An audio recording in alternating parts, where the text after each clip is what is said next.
my happy-go-lucky child. Then this happened. My child's tears told a story, but her parents' arms, my arms, rewrote the ending. When her heart broke, she didn't need answers, just someone who understood. One hug didn't fix everything, but it fixed what mattered most. This is what real comfort looks like and why it matters more than you think. Sometimes the world is too abrupt and sobering for a little heart until it finds its way home. On spring break, when school closes, friends are not always around. It's a time for families to travel. And for us this year, it was a time to stay home and find something new to do, something our children had not done before. Listen closely. This moment starts so innocently, and then the tears, but ends in something every child needs. Hmm. How one shove changed everything. Our title, Glow in the Dark, a Child's Tears and a Comforting Hug. Welcome to Dream Builders Diaries, building dreams one story at a time. I'm Jeannie Kraft, and here at Dream Builders Diaries, we dive deep into the personal stories of entrepreneurs and artists and innovators and everyday visionaries just like you. We believe that every dream starts with a story worth telling, and by sharing these stories, we aim to empower you to create your own dream and the story behind it. But before we get started, grab a paper and a pencil if you don't already have one, because inspiration, ideas, and dreams come and go very quickly. Jot yours down. Don't let yours get away. One hug changed everything. The moment of mom's love found a way to connect and share comfort with her child. You can actually hear the exact second her heart starts to heal. Out of the mouth of babes. So, my sweet daughter, who I'll call Susie for this diary, was just learning how to read. She loved to try to sound out whatever words she could. We saw a poster advertising Glow Night at the local trampoline park. I thought, hey, what a great way to spend some spring break time. Susie was about 5 years old. It was her first spring break, and the idea of trampolines and glow sticks, and maybe even a new outfit with a glow-in-the-dark trim on it, and the possibility of making new friends, sounds like an epic evening. So we chose the Wednesday of spring break, thinking that this might be an evening where more of her age group from the neighborhood might show up. We were blindsided. When we arrived, the event was packed. I thought the crowd would intimidate my daughter and her 3-year-old younger sister, but as soon as she received her wristband and her glow stick jewelry, she was off. My husband and I had already known this, and he had decided to take the first shift, or watch, if you will, of hanging as close to her as was necessary for safety, but allowing her to independently find her way. Throughout the night, she darted from area to area, giggling and squealing. She was having so much fun discovering which areas would light up her bracelet and in which colors. She was enthralled by the neon green of her skirt's trim and the orangey yellow of her new top. Her new jewelry even matched. And to my surprise, she never looked to see if I was there, but she often looked for her dad, the man she adored, who also adored her.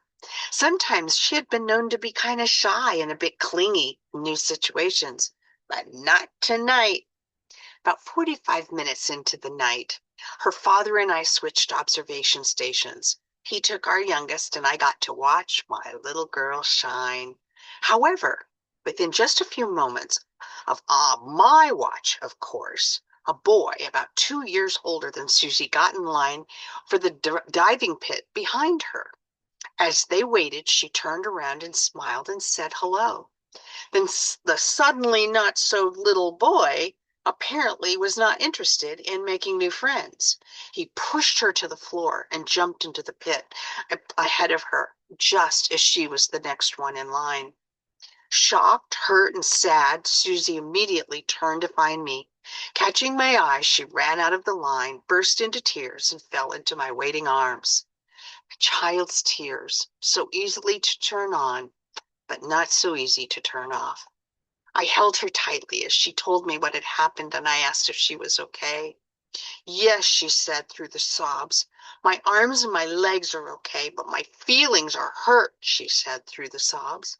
She didn't reject my hug or pretend to be unbothered. She didn't try to understand the senselessness of the boy's mean actions towards her. Rather, in her pain, she looked for me with expectation, and when she found me, she welcomed my arms for comfort. The parent behind us had seen the whole thing. Is she okay? She asked. I nodded and said yes and smiled. The mom motioned us to get back into the line in front of them. That's when I saw her daughter. Same height and ponytail falling into her eyes, just like Susie. The little girl was even about Susie's age. They shared toothy smiles, and with that invitation, she was back at it. She got back into that line. She looked around cautiously. I'm sure she was looking for that mean boy. And then I saw something new in her. This time she got into line with a new resilience. Then courage took over. The two girls happily played together in the ball pit for a while, and then they ran around together, discovering the color changes. Moods had changed too, and for the rest of our paid time, there was only happiness, little girl giggles, and bundles of fun and friendship. Had the boy not pushed Susie, they may never have met. We moms exchanged numbers, and the girls will have a planned play date very soon with no mean boys. I share this story because the next few months will be filled with so much joy.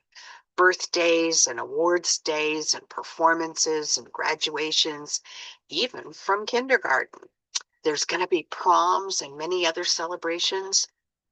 But the past few days and weeks have been filled with devastating, senseless, and tragic losses.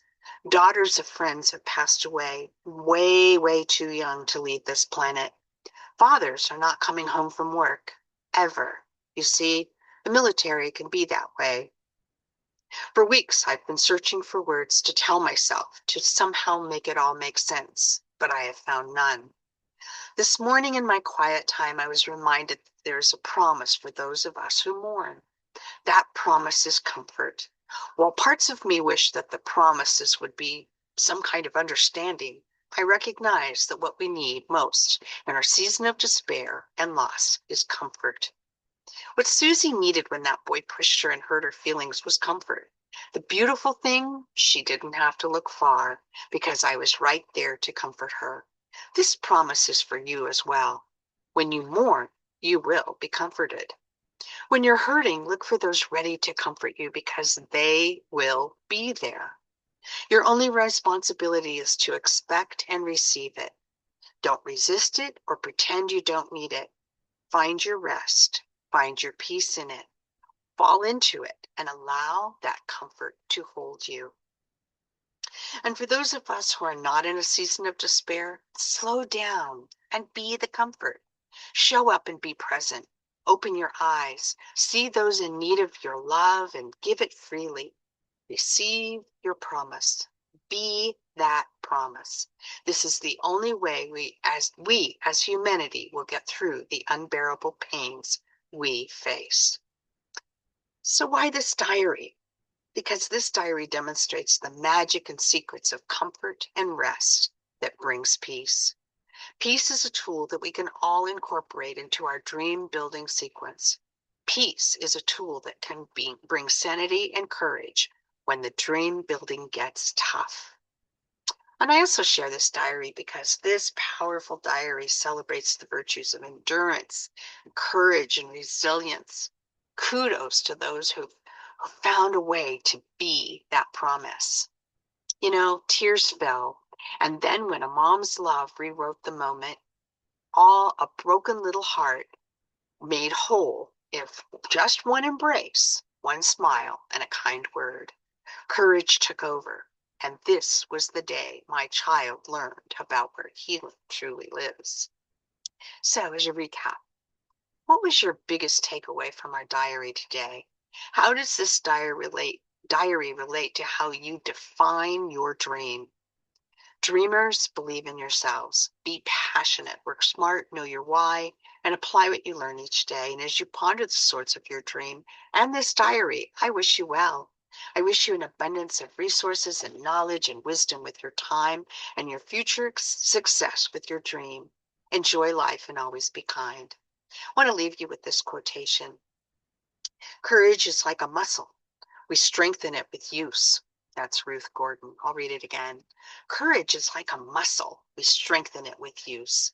Special thanks to my dear friend Terry. You shared this story about your daughter's learning and the comfort we all desire at one time or another. You are that promise. Special thanks to those of you who listen to Dream Builders Diaries regularly. I am grateful to you.